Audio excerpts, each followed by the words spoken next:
মূলত অধিকারের দাবিতে আন্দোলনে নামে ছাত্ররা, তারপর তা পরিণত হয় এক দফার আন্দোলনে। পালিয়ে যায় ফ্যাসিবাদ সরকার। এরপর বর্তমান প্রেক্ষাপট কি বলছেন এই ছাত্ররা? আমার নাম হচ্ছে মোহাম্মদ ফজলে রাব্বি, ইউনিভার্সিটি অফ স্কলার্স থেকে টেক্সটাইল ডিপার্টমেন্টে পড়ালেখা করছি।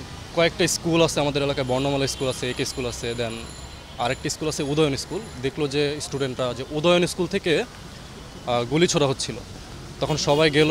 একজন দেখলো যে বড় একটা স্নাইপার নিয়ে গুলি করতেছে, অ্যান্ড দেন সবাই ওকে ধরলো, স্নাইপারটা নিজেরা হাতে নিয়ে নিল। আর ওনাকে জিজ্ঞেস করা হচ্ছিল যে উনি কে, কেন এভাবে গুলি করতেছে, বাট উনি কোনো কথাই বলতে পারতেছে না, কারণ সে বাংলা কোনো ভাষা বুঝেই না, সে হিন্দিতে কথা বলতেছে। আগে যখন আওয়ামী লীগ সরকার ছিল, তখন মানুষ কিন্তু শান্তিমতো বা ঠিকমতো কথাও বলতে পারতো না, স্বাধীনভাবে কথা বলতে পারতো না। এখন আপনারা যে প্রতিবেদনটা নিচ্ছেন, আমি যে কথাটা বলতে পারতেছি, সেটা কিন্তু আগে সরকার থাকলে আমরা বলতে পারতাম না, হয়তো অনেক ভয় কাজ করতো। এখন এটাই বলতে পারতেছি, এটা একটা স্বাধীন রাষ্ট্র, বুঝতে পারতেছি, এটা ফিল নিতে পারতেছি। তো আমরা যে স্বাধীনতাটা পেলাম, তো হয়তো সামনে নির্বাচন হবে, নির্বাচনের পরে আবার নতুন সরকার আসবে, তারাও যদি মূলত একই কাজ করে, তাহলে তার স্বাধীনতাটা রক্ষা হবে না।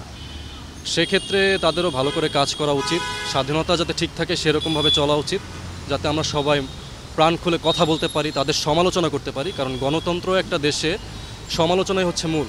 সমালোচনা যদি করতে পারি, তাহলে তারা তাদের কাজটা ভালো মতো করতে পারবে। আর সেকেন্ডলি যদি তারা এমন করে, পুনরায় আমরা কিন্তু স্টুডেন্টরা আছি, থাকবো, আমাদের যারা জুনিয়ররা আছে তারাও কিন্তু থাকবে, একসময় বড় হবে। তো যদি পরবর্তীতে এরকম হয়, অবশ্যই ছাত্ররা আছে, থাকবে, ওরা আবার নামবে। আমি মোহাম্মদ কাউসার আহমেদ, আর আমি শহীদ সোহরাওয়ার্দী ইউনিভার্সিটিতে পড়তেছি। এই ঢাকা ইউনিভার্সিটির এখানে স্টুডেন্টদের ছাত্রলীগ, তারপর পুলিশরা মিলে একসাথে যে হামলা চালালো, আমাদের যে স্টুডেন্ট বোনেরা আছে, ভাইয়েরা আছে, তাদের উপর যেভাবে অত্যাচার চালালো, পুলিশরাও কিছু বলে নেই। তো এটা থেকেই আমরা একটা আক্রোশ জন্মাইছে। আর তাছাড়া আমাদের যে সরকার ছিল এতদিন, তারা তো গত 16 বছরে আমরা কোনো ভোটও দিতে পারি নাই, প্লাস কোনো কথাও বলতে পারতাম না।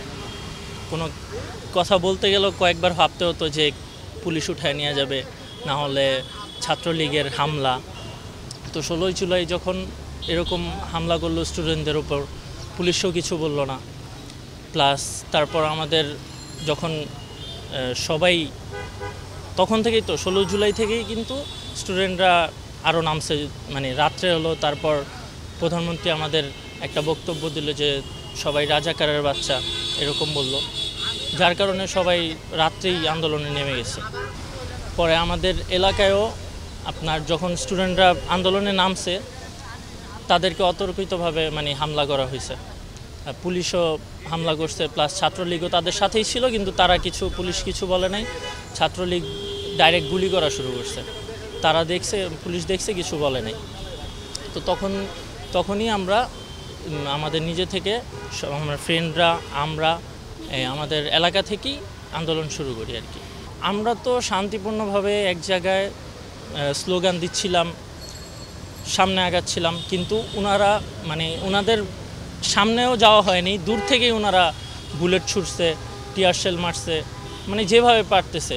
যেরকম মানুষ না, পোকামাকড় যেভাবে মারে মানুষ, যে কিছু মনে হয় না, তাদের ওরকম মনে হয়েছে যে আমরা পোকামাকড়, ওনারা যেভাবে পারতেছে মারতেছে।